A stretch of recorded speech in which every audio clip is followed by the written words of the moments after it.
My name is Daniel from Danieldialatone, and I'm going to show you the function on this DBX 266XL compressor and gate. There's a really awesome feature on here which allows you to have the gate be controlled by an external source. So I'm going to send a synthesizer through this channel here, and the gate is going to be controlled by a drum sound. So the gate will only be open while the drum sound is passing through. So it's a pretty interesting percussive gate feature. It may give you some songwriting ideas if you're trying to think of something else to spice up a song. I'm going to do an A/B sample.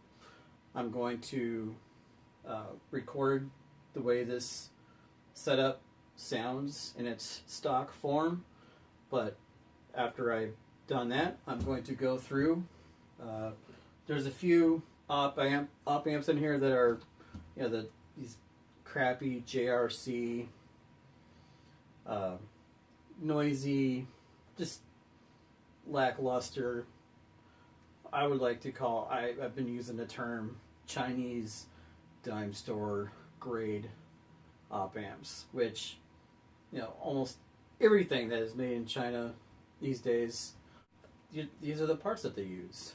Now granted, this is a DBX compressor, super cheap, so of course you would expect that they wouldn't put too much thought into the actual quality of the parts that go into it. They just want it to work, which is kind of a sad state of affairs for the pro audio industry.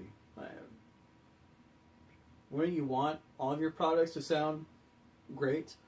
I mean, I understand you have a price point you're trying to meet, you have profits that you're trying to make, but it just seems like there's been this race to the bottom of what can we get away with?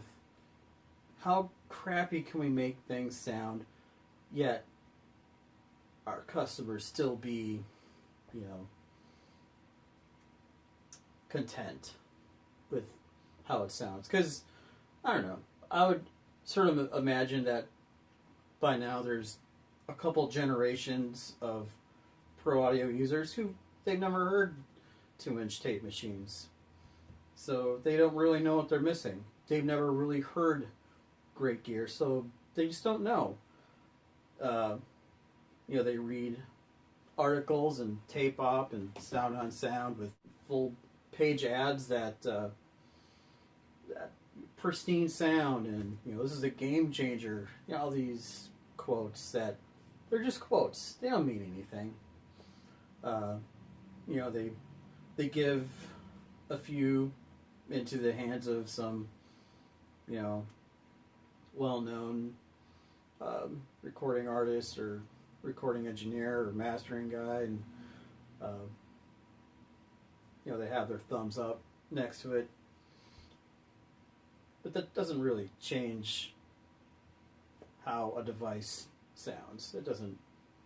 So I'm going off on a tangent, but that is the gospel that I'm trying to really get out there. When I was at Blackline Audio, we don't want to step on too many toes because we don't want to piss off too many other manufacturers. But now that I'm doing this on my own by myself, I'm not afraid to just tell all these pro audio companies off.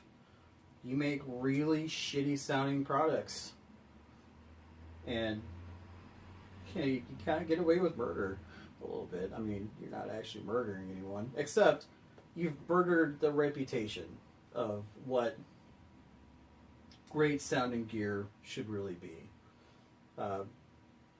You are responsible for really taking things down to such a low level, and it's really sad because all these great bands, great artists, they don't have a whole lot of money.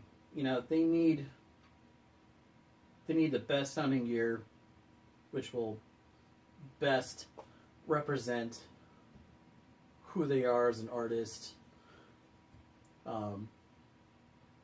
But all you pro audio companies out there making the big bucks, yeah, you've really done a number.